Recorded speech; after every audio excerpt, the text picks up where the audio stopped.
Bonjour et bienvenue pour une nouvelle leçon sur eSchoolLab. Toujours dans les généralités sur la géométrie, la notion d'aujourd'hui est la trigonométrie simple dans un triangle rectangle. Cette notion se rapporte au programme du brevet libanais. D'abord, une petite définition concernant la trigonométrie en général. La trigonométrie est la partie des mathématiques qui fait le lien entre les mesures des angles des triangles rectangles et les longueurs de leurs côtés.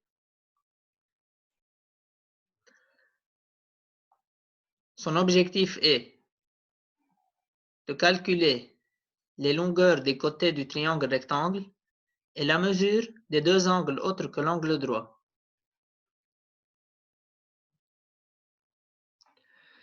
Il y a 4 lignes trigonométriques. Le cosinus, dont l'abréviation est COS, le sinus, dont l'abréviation est SIN, la tangente, dont l'abréviation est TAN, et la cotangente, dont l'abréviation est COT. Dans le programme du brevet libanais, on travaille seulement le cosinus, le sinus et la tangente. Prenons l'exemple d'un triangle ABC. On va étudier l'angle ACB. Le triangle ABC est rectangle en A. Et si on prend l'angle ACB, le côté opposé à cet angle, c'est le côté AB. Et le côté adjacent, qui est juste à côté de l'angle ACB, c'est AC. Et l'hypoténuse du triangle, elle est invariable, c'est BC. Si on travaillait l'angle en B, le côté opposé sera AC et le côté adjacent sera AB. Pour cela, il faut faire attention toujours quel angle on est en train d'étudier. Le cosinus de l'angle en C, c'est la mesure du côté adjacent sur la mesure de l'hypoténuse.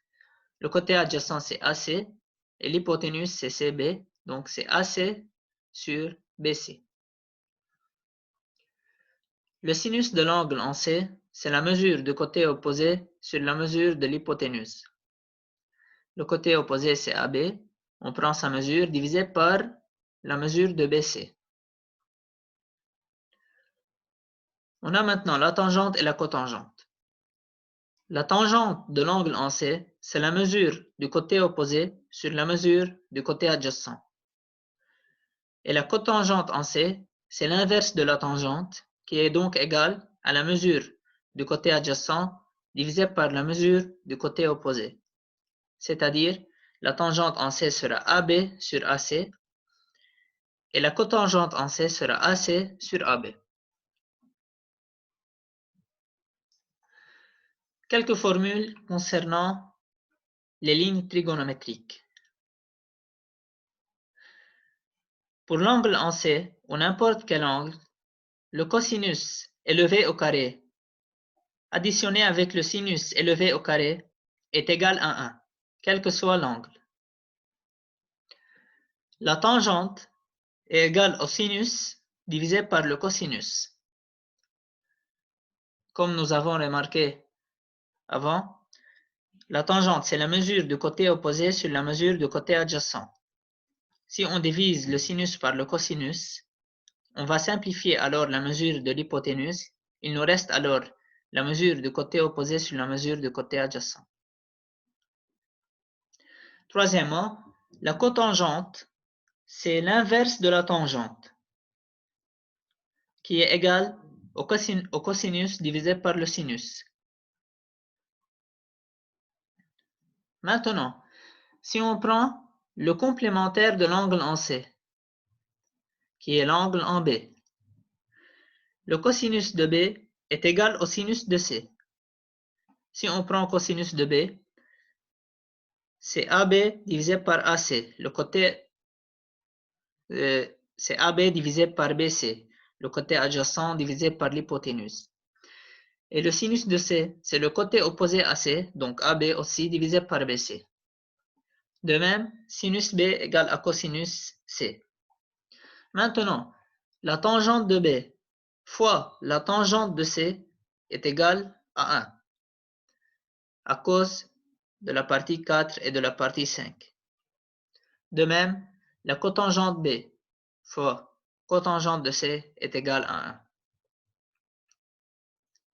Maintenant, fonction inverse trigonométrique qui nous permet de trouver la mesure de l'angle ayant le cosinus ou le sinus ou la tangente ou même la cotangente.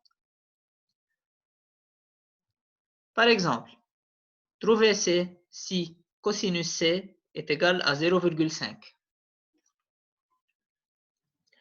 Si cosinus C égale 0,5, donc la valeur de l'angle en C est égale à la fonction inverse de cosinus, qui est cosinus moins 1. C'est juste l'écriture et cosinus moins 1. Ça ne veut pas dire que c'est 1 divisé par le cosinus. Donc cosinus moins 1 de 0,5 égale 60. Comment trouver cette valeur sur la calculatrice scientifiquement programmable? D'abord, on appuie sur Shift. Si on veut trouver le cosinus, l'inverse du cosinus, on appuie sur cosinus après avoir appuyé sur Shift. Puis, on met la valeur de l'angle qui est 0,5 et on aura ainsi la valeur de C. De même pour le sinus, si on a le sinus de C égal à 0,5, on fait la fonction inverse pour trouver la valeur de l'angle. De même pour la tangente et la cotangente. La trigonométrie est une partie constituant un grand point de rachat pour les élèves de brevet. Il faut juste savoir les formules principales et savoir les utiliser dans les exercices. Merci pour votre attention. N'oubliez pas d'étudier bien le programme et n'oubliez pas de nous suivre sur Facebook, Instagram et sur YouTube. Merci de nouveau pour votre attention et à la prochaine.